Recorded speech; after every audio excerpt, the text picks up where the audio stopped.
Okay. That okay? Okay, all right. Thank you. So sorry about this for not being present, but classes we had to arrange it today because there was no other option. Okay, okay, all right. No issue. Thank you. Yeah. So Gaurav, please go ahead. And you can start. Good afternoon, everyone. I am Gaurav Potnis. Today, I am going to defend my thesis entitled Strengthening and Twinning Mediated Plasticity in As Cast and Thermomechanically Treated Cobalt, Chromium, Iron, Nickel, Manganese, Niobium, EUTECTIC, High-entropy alloy with low stacking for energy. This is the overview of my thesis. I have developed the alloy series of this composition having the eutectic microstructure of low stacking for energy FCC phase and Laves phase.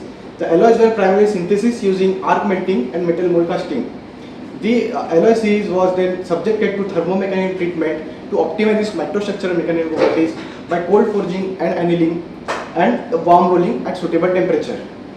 The mechanical properties has been studied by conducting the room temperature, compression test and nano indentation. The strain rate sensitivity has been estimated using strain rate jump test and nano indentation. Finally, the microstructure evolution and rate sensitivity studies and mechanical properties were linked to understand the strengthening and the twinning mediated plasticity in developed low acidity EHEs. This is a table of content for today's presentation. First, I will introduce you to the concept of high entropy alloys, their potential, their drawbacks, and my motivation for choosing this topic. Based on the motivations, I will state my objectives and materials and method I have used to carry out my experimental procedures. The resultant section has been divided into the 4 chapters, followed by conclusions and future scope of work. So, till 2004, the alloys were prepared using the conventional method, which was based on the concept of single major element and other elements were added in minor quantity. However, in 2004, Ye and his co-worker developed the multi-principal element alloy having equiatomic composition, which have single solid solution phase and good mechanical and physical properties. With so much elements, there is a possibility of formation of multiple intermediate compounds. However, as seen from this equation, equiatomic composition has highest configurational entropy change. Such high configurational entropy change results in the formation of and stability of the single random solid solution phase instead of intermediate compounds. Therefore, they coined the term high entropy alloys for their developed alloy. Later on, the core effects of the high entropy alloys were defined, namely high entropy effect, severe lattice distortion, which provides good mechanical properties, sluggish diffusion, which provides good corrosion and oxidation resistance, and thermal stability. As these alloys don't follow the Hume-Rothery rules, various phase stability criteria were predicted using the thermophysical parameters. Later on, the HEs were defined based on the confluent entropy change, as it should be greater than 1.5 R. Now, because of this, instead of equiatomic, other non-equiatomic compositions were also proposed. This high entropy, compared to the conventional alloys, the high entropy has shown around 4 times higher hardness in as cast as well as annealed condition. Furthermore, if you look at this plot of yield strength versus temperature, compared to the Inconel Heinz alloy, who cannot retain the high strength at high temperature, however, the entropy alloys were found to be stable and have high strength even at the high temperatures. Therefore, these alloy have the potential to be used as engineering materials as well at room temperature as well as high temperature. Now, why eutectic high entropy alloy is required? Because the single phase HEs were having poor combination of strength and ductility. As you can see from this table, the single FCC phase shows very low strength but high ductility. However, the BCC phase shows very high strength but very low ductility. So, there was a need for the dual phase HEs. Lu and his co-workers developed this eutectic high entropy alloy having the lamellar microstructure containing these phases. Later on, various EHEs were also proposed, which were having phases of FCC plus BCC, FCC plus Laves, and FCC plus B2. These alloys, due to their in situ composite kind of microstructure, have shown very good combination of strength and ductility. Furthermore, they have shown the very good, excellent high tensile properties and creep resistance also. As you can see from this plot, the nickel aluminum alloys lies in this range at the lower side of the range between strength and elongation to failure, whereas eutectic high-entropy alloys are at the higher range, showing high ductility as well as high strength. So another way to enhance the strength and ductility at the same time was to activate the multiple deformation mechanisms during straining. However, when I started this work in 2018, the EHAs proposed at that time were having dislocation glide and dislocation interface interaction as their primary deformation mechanism. Therefore, I thought of activating the deformation mechanism such as twinning, which provides both strength and toughness. So this twinning, the deformation twinning, is linked with the low stacking fold energy. Now in HES, as composition space is very high, very broad, even slight change in the composition can change the stacking fold energy from 26 millijoule per meter square to 3 millijoule per meter square. Therefore, it is easy to adjust the composition to tune the stacking fold energy. This alloy has been investigated for its mechanical properties, and it was found that it has a good combination of strength and ductility at room temperature, as well as when they were subjected to the thermomechanical treatment of rolling and annealing, its strength increases without sacrificing much ductility. Such twinning in the FCC phase was also observed in one of the EHA at that time. Therefore, I thought of a huge prospect to design and develop the eutectic high-entropy alloy having Laves phase and low stacking fold energy FCC phase, using this alloy as a base alloy. Now another factor which was difficult for designing the eutectic high-entropy alloy is finding the invariant eutectic point. So to overcome this, I used the various thermomechanical parameters that were proposed to predict the phase evolution and the phase stability in the high-entropy alloys. These are some of the parameters which have been reported. For example, when we plotted the when delta, that is enthalpy of mixing, is plotted against the atomic size difference, when if that composition lies in this region, there is a maximum probability of finding the single solid solution phase, whereas in this region formation of intermediate compounds is possible. The another parameter was VEC, that is valence electron concentration. When it is towards the higher range, above 8, the single solid solution FCC phase was stable. Below than 7 it was BCC, but in between this there was a chance of there was a prediction of formation of the dual phase of FCC and BCC microstructure. For eutectic, the criteria was proposed using Allen electronegativity and the atomic size difference, and it was found that in this region the formation of the eutectic microstructure is possible. Therefore, I chose this composition by adding niobium in a base alloy, and found that for the niobium equal to 0.3, there is a chance of formation of the eutectic microstructure. Furthermore, various parameters where this alloy also was in the range of various parameters proposed for the formation of high-entropy alloy and the eutectic high-entropy alloys. Based on the alloy design criteria and the literature background, I chose this cobalt, chromium, iron, nickel, manganese with variant niobium content to develop the eutectic high-entropy alloy consisting of low stacking fold energy FCC phase and Laves phase, and to correlate its property with deformation behavior. Later on, the developed alloy were subjected to various processing treatments such as change in the cooling rate, cold forging and annealing, and warm rolling to further optimize the microstructure as well as the mechanical properties. The microstructure we have generated using various processing treatment then were linked with the mechanical properties to find out the origin of the high strain hardening rate, high strain hardening, and the plasticity in the developed low SFE HES. These are the materials and methods I have used for the experimental procedure. The alloy is prepared with varying niobium content. For x equal to 0.3, it is called as N3. The AMI suggests the arc melted ingot.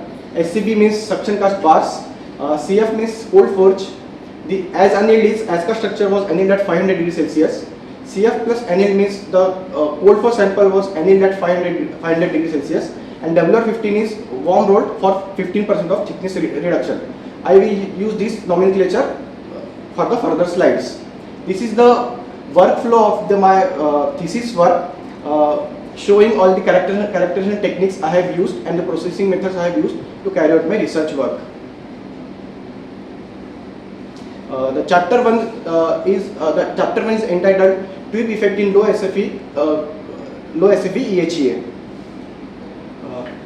From the XRD and optical images of the developed alloy, we found that the microstructure contains the dual phase microstructure is obtained. For N0, the single FCC phase was observed, but on addition of the niobium, the second phase was found out, which was identified as Fe2NB type Lawes phase. The lattice parameter were estimated from the Rickwell analysis and found that when niobium is added in the N0, the lattice parameter increases slightly, suggesting that niobium is dissolved in minor quantity in the FCC phase. On further addition, the lattice parameter somehow remains same.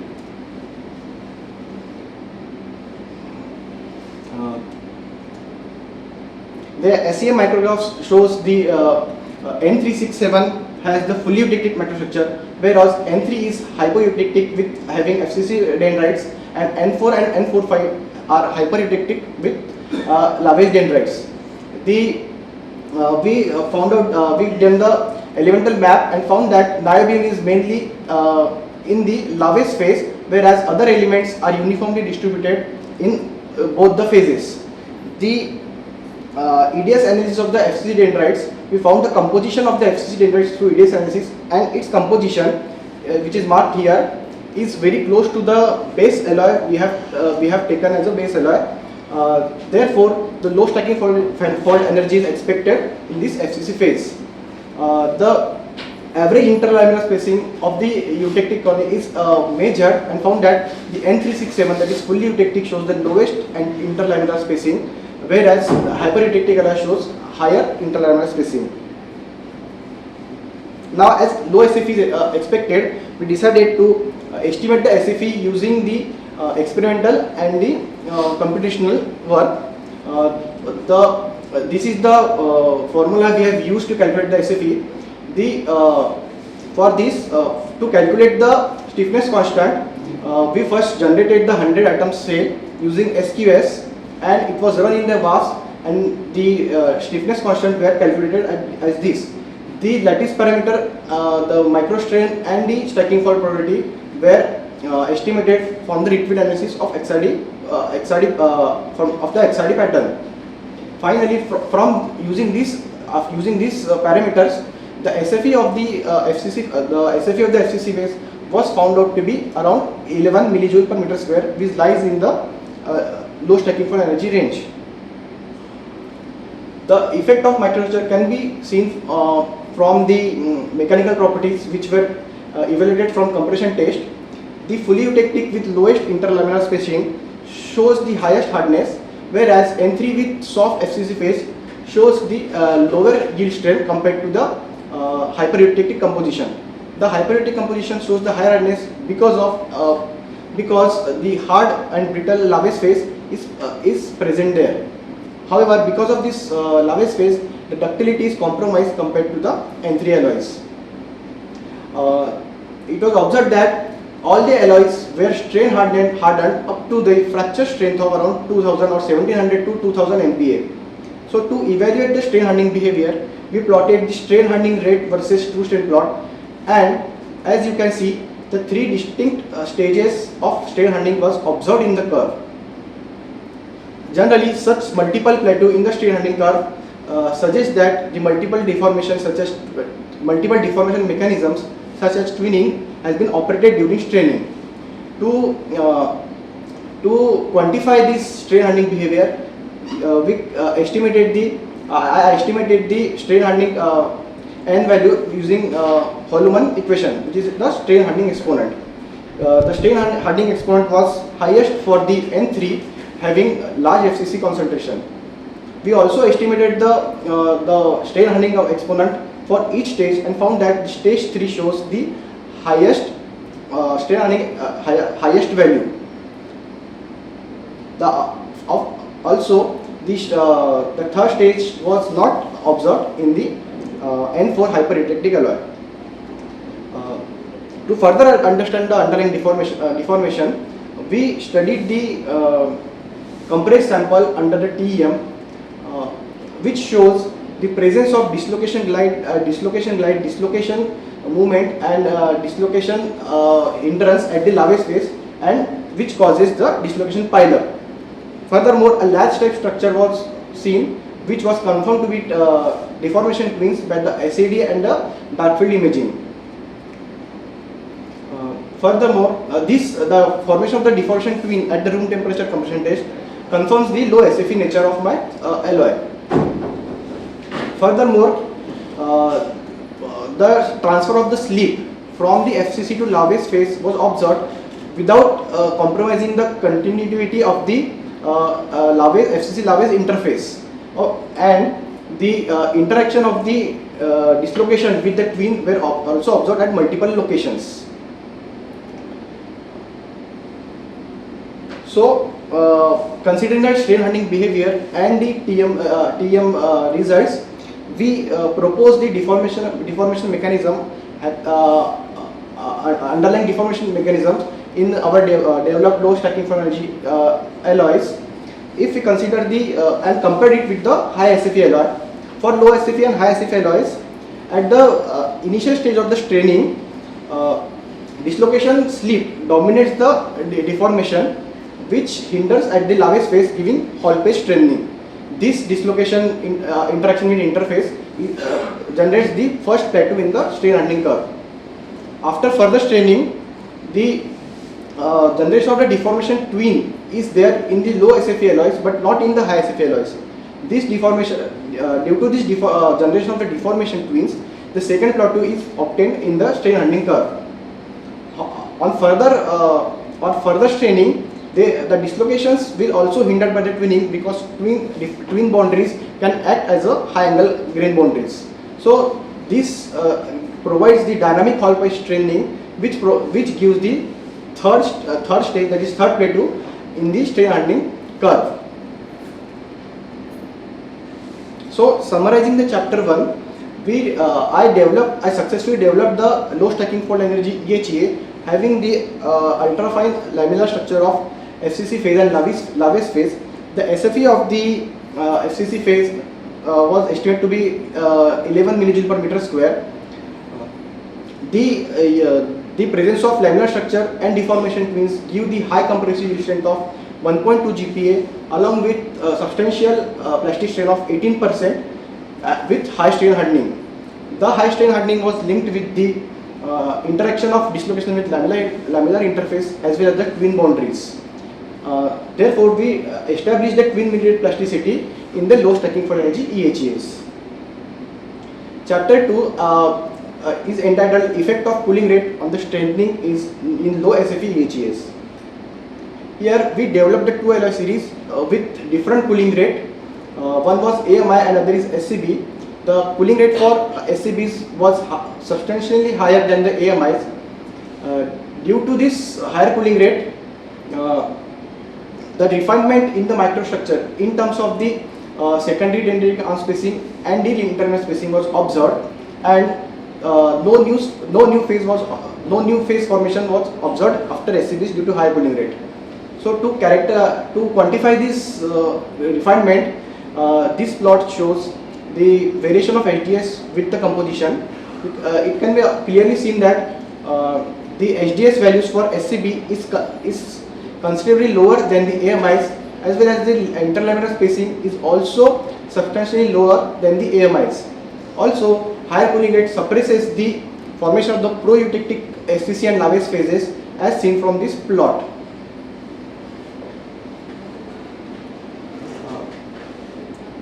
The effect of cooling rate on the mechanical properties, the effect of the cooling rate on the mechanical properties were evaluated using compression test, it can be clearly seen, it was observed that the yield strength of the SCPs was in the considerably higher range than that of the AMIs.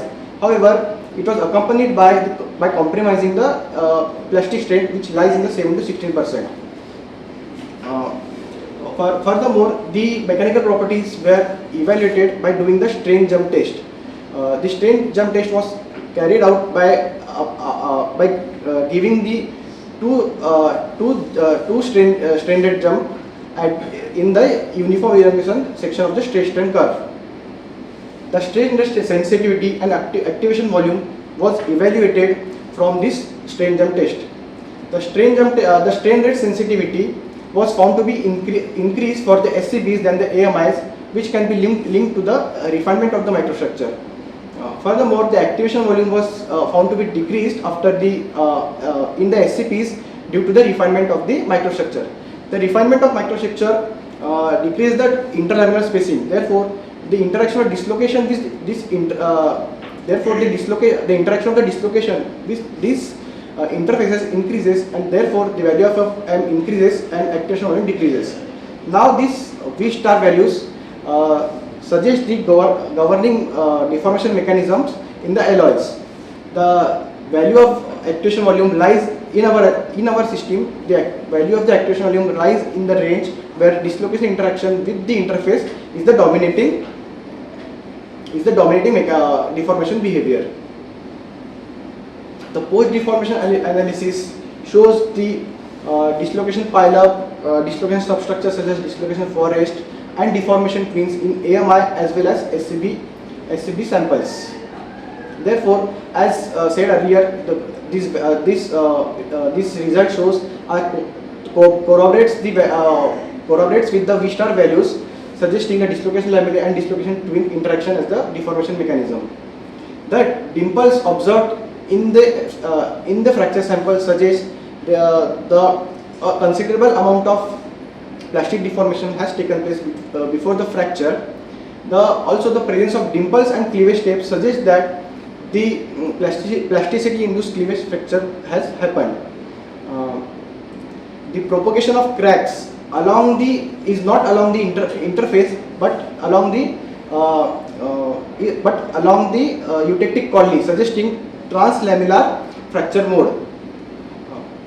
The cracks were observed in the lavage dendrites in N45 SCB, which suggests that this might be the reason for the low fracture strength we have obtained for the hyper-eutectic compositions. The alternate edge and shear lip kind of morphology was observed in the fracture surface. This edge morphology generally comes because FCC deforms more than the lavage phase. As lavage phase, the shear lip morphology suggests that there is a minimum deformation has happened in the lavage phase. This plot shows the various contributing straining mechanisms in the flow stress of the alloy series. These are the straining mechanisms I have considered for this alloy, which are solute solution straining, phase interface straining, lavage phase straining for the hyper-eutectic alloys, and the twin boundary straining. If we consider the whole alloy series, the phase interface straining and the solute solution straining contributes majorly in the flow stress, whereas twin boundary straining is substantially high in N3 alloy, where FCC phase is present in major quantity. Furthermore, if we compare the AMIs with the SCPs, the increase in the strength can be attributed to the phase interface straining due to the Hall patch effect because of microstructural refinement. Therefore, it can be said that higher cooling rate strengthen the low stacking for energy EHEs. This is the plot of hardening capacity and fracture strength. We plotted it for our alloys and compared with other EHEs, and we found that our alloy has a good combination of hardening capacity and fracture strength compared to other alloys. However, the strain hardening capacity is lower for the SCB as compared to AMI.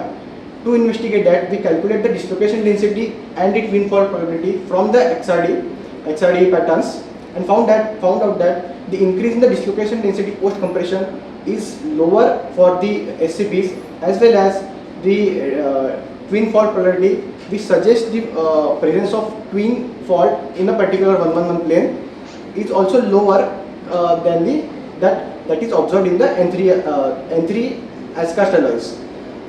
Therefore, the lower hardening capacity is therefore expected in the SCP alloys. Summarizing the chapter 2, we successfully developed the two alloy series by changing the cooling rate, and SCP shows the refined microstructure due to the higher cooling rate. The refined microstructure enhances the compressive yield strength along with significant amount of plastic strength. Furthermore, we found out that phase interface straining, twin boundary straining, and the solid solution straining contribute majorly in the higher sigma flow of N3 SCP alloys. Chapter 3 is entitled Effect of Cold Forging and Subsequent Annealing on the Low SFE HES. So, in this chapter, we subjected the as cast, that is AMIs, to the cold forging and annealing. The cold forging was done for 20% thickness reduction, and the annealing temperature were 500 degrees Celsius and the 850 degrees Celsius. We found that the annealing of the cold forged sample for both 500 and 850, we found the presence of third phase, which was identified as the tetragonal sigma phase precipitate with this lattice parameter. It is interesting because generally sigma phase is stable above 500 degrees Celsius. That's why it was not observed in the samples in ASCA samples annealed at the 500 degrees Celsius, but it was observed after annealing of the cold forged samples. Furthermore,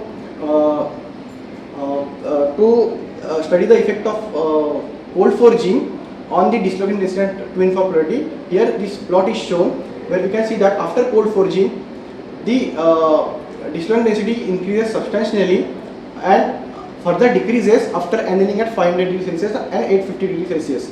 Therefore, a recovery process has happened during the annealing.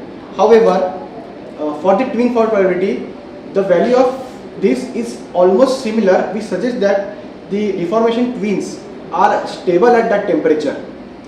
That is that they are thermally stable at that temperature.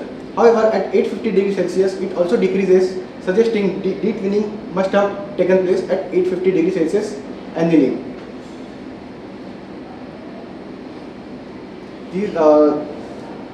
The cold forging has resulted in the significant lamellar fragmentation as seen from this SEM and TM diagrams. So, dislocation density plays important role in this lamellar fragmentation.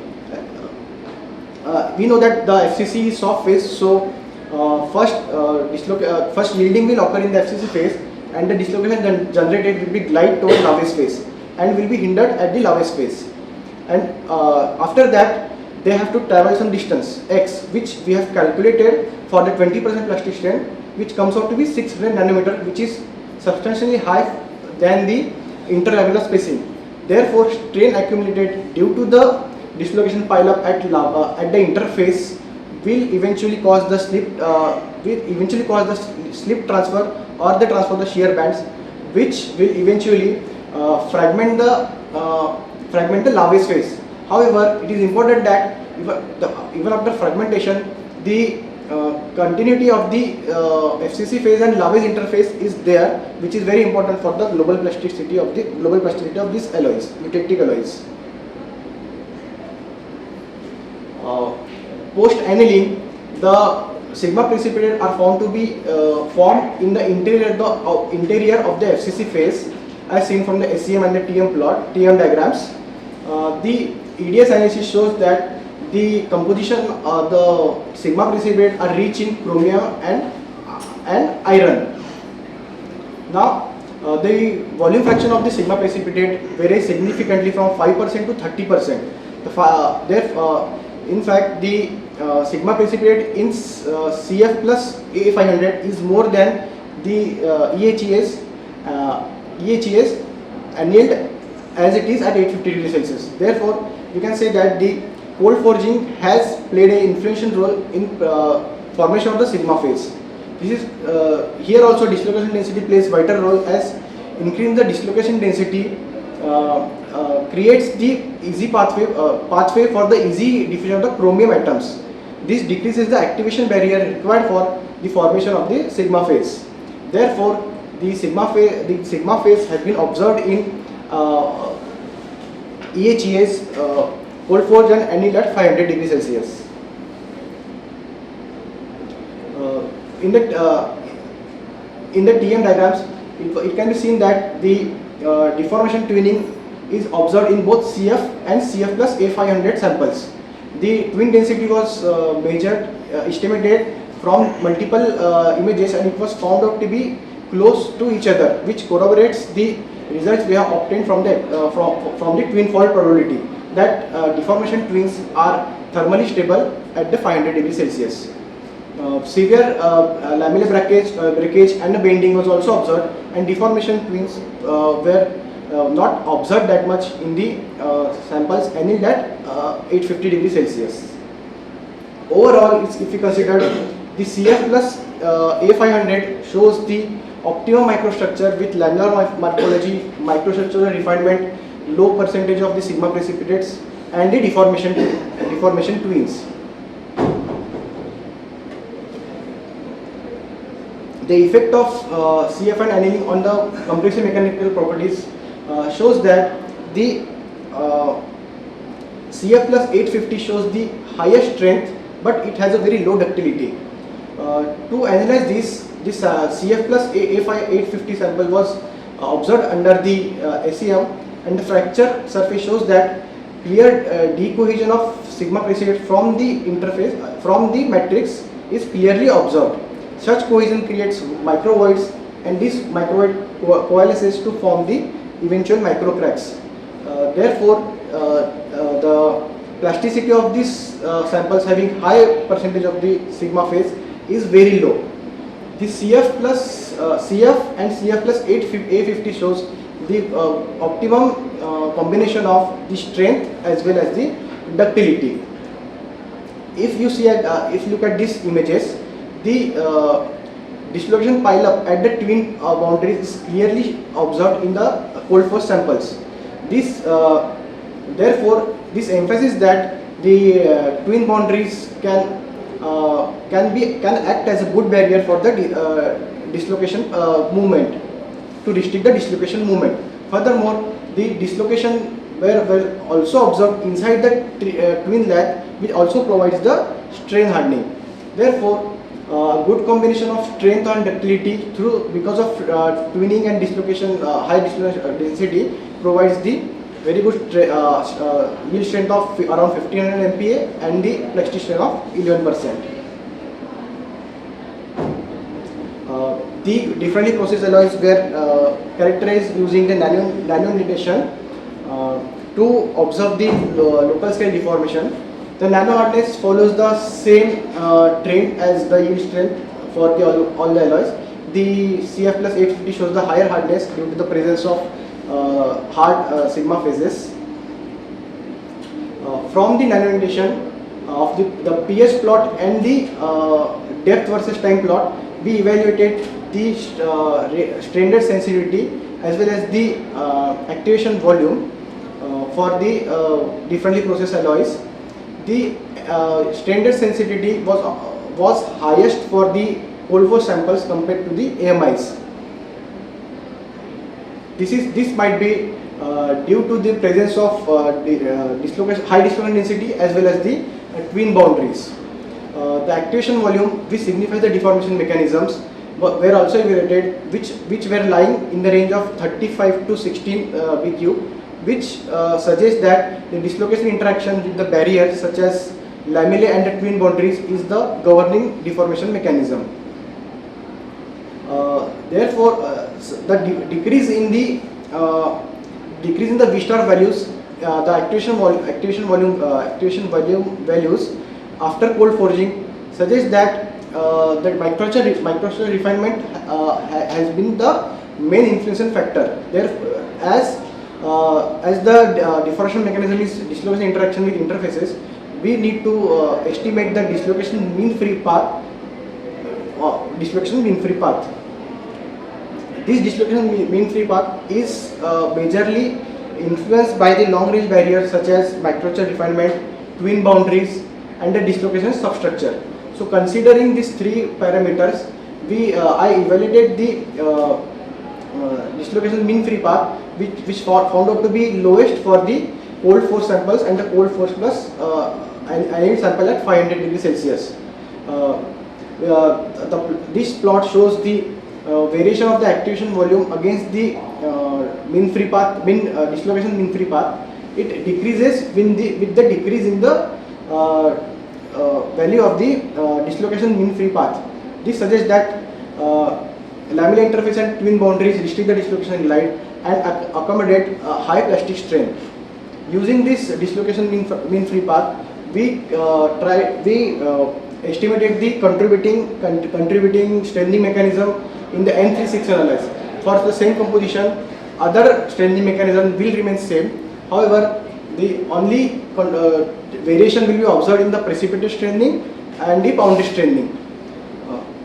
The cold force samples with the minimum dislocation free path shows the highest contribution from the boundary strengthening as seen from this figure, from this plot, whereas the CF plus A850 alloy shows the highest contribution from the precipitate strengthening as it has the highest precipitate of around 30%.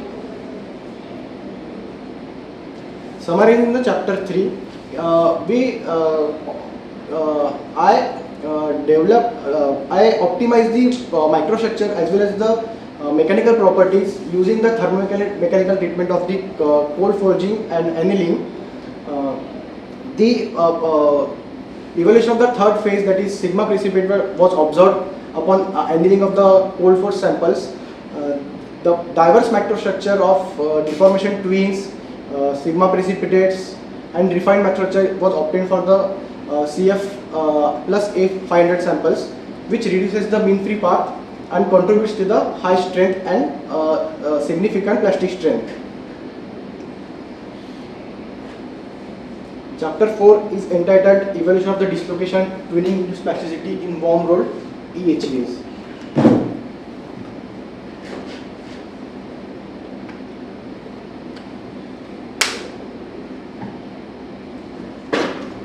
So, based on the results we obtained from in chapter 3 and literature, the warm roll temperature was taken as the 500 degrees Celsius to avoid the formation of the sigma phase precipitates. The warm roll was carried out for 3 different thickness reduction. In all the 3 samples, no sigma phase was observed in the XRD pattern as well as in SEM images. The phase shift and the broadening of the peak with the increase in the thickness reduction after warm rolling suggests the accumulation of the strain in the FCC phase. From SEM images, it can be observed that the severe dendrite breakage and the lamellar breakage has happened after warm rolling, as well as the the elongation of the dendrite eutectic colonies and dendrites along the rolling direction was observed. Also, the eutectic morphology remains stable at the 500 degrees Celsius without observing any coarsening in the eutectic morphology. The effect of compressive mechanical properties on the warm roll samples was studied. The warm rolling leads to the increase of the yield strength from around 955 for the SABs to the around 1500 MPa for the after the warm rolling. However, this is accompanied by compromising the strain from around 16% to 11%. So therefore, the microstructural refinement and high dislocation density and deformation twin during the warm rolling increase the strength. However, reduces the strain. The transfer surface along the compression direction was observed under SEM, and it shows the profuse slip lines in the FCC phase and the shear band propagating along the eutectic colony. This was observed that the continuity of the FCC and Lavage phase was maintained, showing the compatible interface between FCC and Lavage phase with easy transfer of slip. Furthermore, no local micro cracks at the interface were observed in the fracture sample.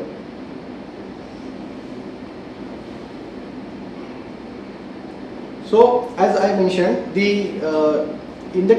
from the TM images we found out the dislocation substructures such as dislocation forest, dislocation pileup, and the deformation twins in the FCC phase. I tried to find out the formation of the deformation twins mathematically through these equations. I calculated the shear stress required for the twin nucleations as well as the critical resolved shear stress for the twinning, and compared it with the critical resolved shear stress required for the dislocation slip. It was found that the critical resolved shear stress for dislocation is lower, however it is very close to the stress required for the nucleation of the twins. Therefore, at the initial stage of the straining, the dislocation slip will be the dominating deformation mechanism. However, as these values are within the range to activate the twinning at higher stresses, the twinning will be preferred at the higher strain values in the N361 alloys.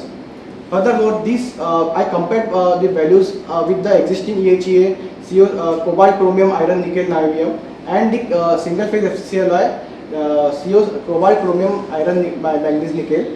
It can be observed that the CRSS value of dislocation slip is very low compared to the stress required for the twin nucleation. These values does not lie in the range for the formation of the twins during the straining. Therefore, no twinning has been observed in these alloys at room temperature.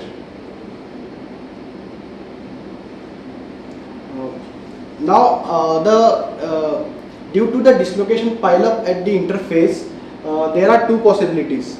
The strain accumulation may cause the transfer of slip in the Lavage phase or the nucleation of cracks in the Lavage lamellae.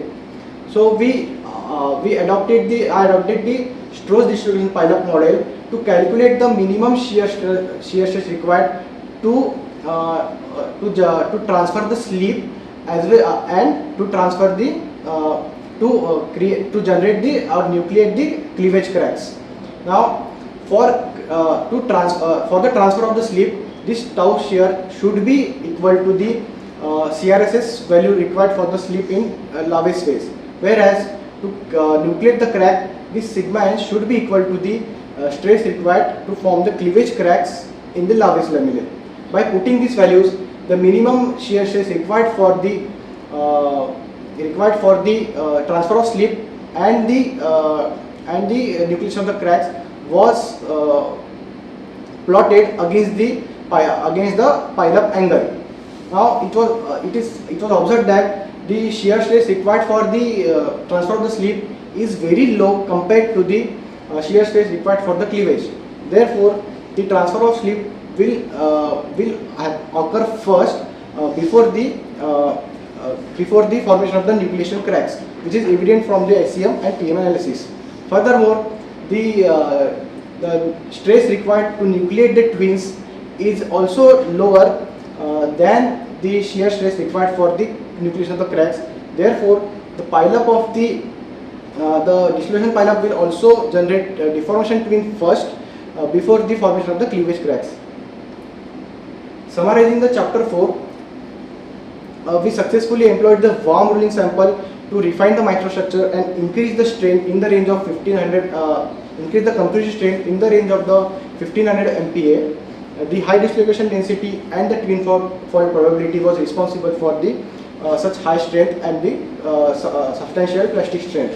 The Strauss model was adopted to comprehend the evolution of deformation band and slip transfer across the interface, and we mathematically and through theorem proved that the transfer of slip is preferred over the formation of the cleavage cracks, which is very important for the global plasticity of the composite type of structure.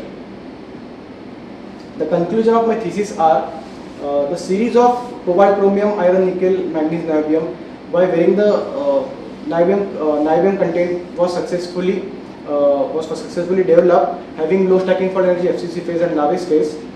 Due to the lamellar morphology and the evolution of deformation twins, these alloys showed the high strength of 1.2 high compressive strength of the 1.2 GPa along with 20% compressive strength.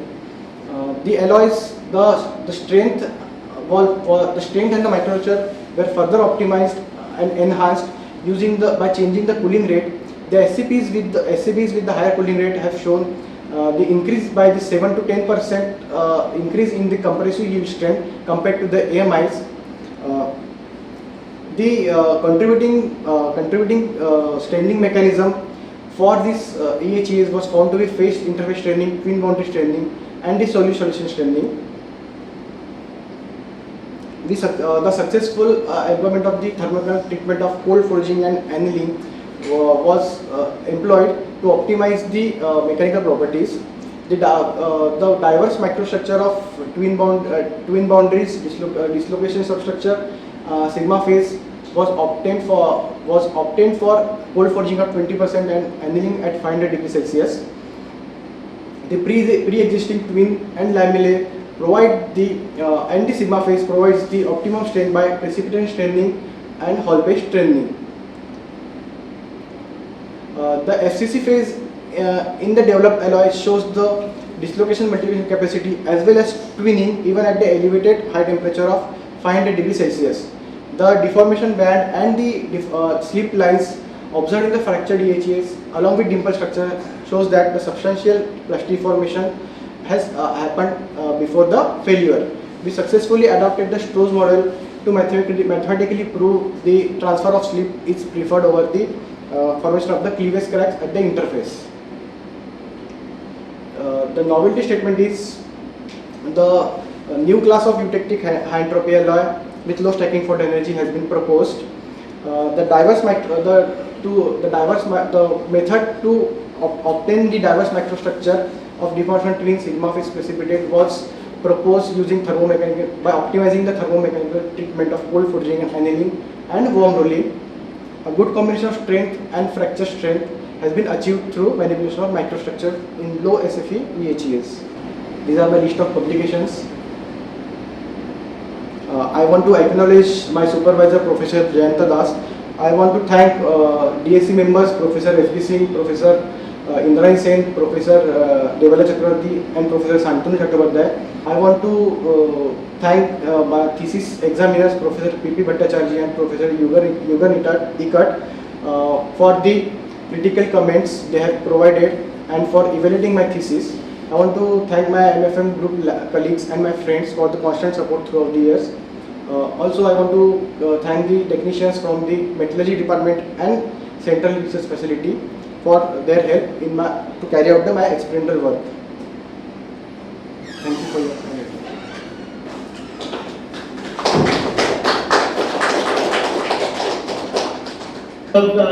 It was a very nice work, and you have put a lot of effort.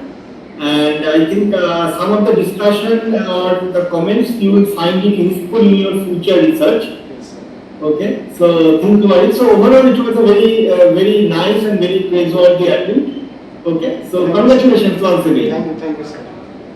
So, congratulations from our side also. Thank you, sir. And then the small memento we give, officers bring it.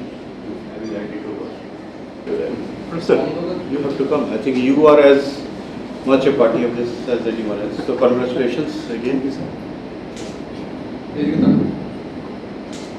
Screen is coming, right?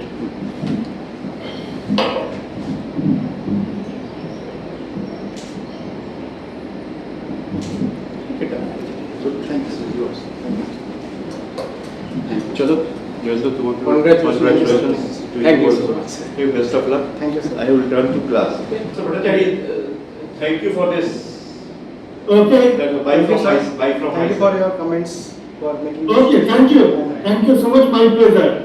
See you all. Okay. Thank you, Professor Bhattacharya, Professor Devala Chakravarti, and Professor Santanu Chakravarti. Thank you so much. Sure. Sure then. Thank you. Thank you then. Have a good time. Bye.